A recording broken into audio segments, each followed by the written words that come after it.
What's up, everybody? I'm here with another book review. This time I want to talk about a book in the Give Yourself Goosebumps series. This is Hocus Pocus Horror. I was about to say Under the Magician's Spell. That is not this book.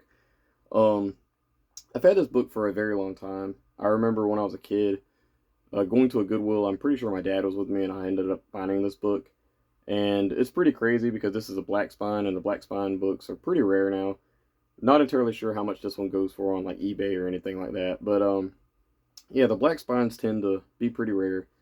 And I paid for whatever this price was on here. I think it's like 33. I don't know if it's 33 cents. I'm not sure if it was a quarter. I'm thinking it was a quarter back then, but yeah. I remember reading this in the backseat of my parents' car and just not loving it. Didn't really complete it. I just kind of put it off to the side and just didn't finish it.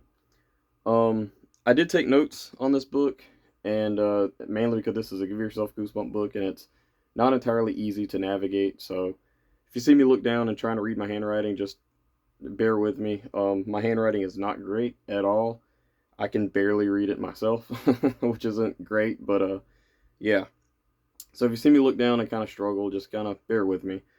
Yeah.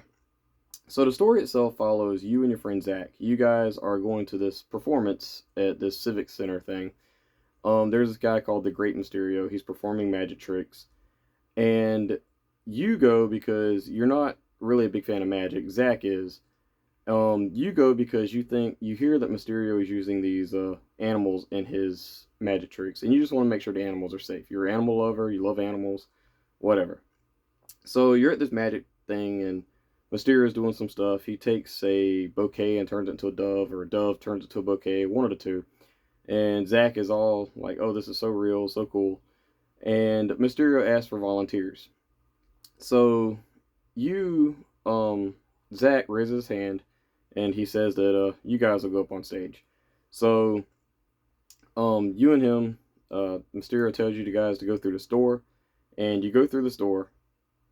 And when you go through the door, it immediately takes you to this like other world place. Still in the theater, but Mysterio now looks like ghostly pale, and he has red eyes, and he is zapping this dog, trying to get him to talk. The dog's name is Ralph. He is like electrocuting him with this like prod thing, and trying to get the dog to talk. And you don't like this. And he basically says that he has some tricks he wants you guys to try out, and he says like he doesn't know if you guys are gonna make it to the end. So this kind of leads you to your first choice. You can either hide or work with Mysterio, and or run away. And I chose to hide first. So you hide behind this curtain. Mysterio is asking for his volunteers, and he asks this guy named Zoltan, which is his little henchman helper guy. And he is, or like, he says he'll go look for you guys. And it turns out there's this like space time gate thing that opened up, and that's how you guys ended up in this place. So Zoltan is looking for you. You're hiding behind this curtain, and this is where you kind of peek behind the curtain and you see the whole audience is full of phantoms. And Zoltan finds you. He explains that you guys have to try out his tricks and cooperate with Mysterio. And if you don't, then you'll be turned into a phantom. And if you do, you'll get rewards and all this stuff. And this is where the real storyline kind of branches off. So the storyline involving if you stay and cooperate with Mysterio, he basically puts you in all these kind of crazy traps. He puts you in this. He takes Zach and puts him in this electric. He does an electric chair, I know, but he also puts him in a guillotine, and he tells you to hold him still. If you hold him still, that leads to a bad ending, and if you don't, um, he gets out, and then he has this thing where he like throws these like cards at you, and they're like razor sharp, and you hide behind this curtain. Pretty cool stuff. If you decide to leave, you take his magic trick with him, his magic kit, and you accidentally sneeze on the powder. And depending on a coin toss, either you turn invisible or your friend turns invisible. And you either there. This is the storyline that has a fun amount of stuff.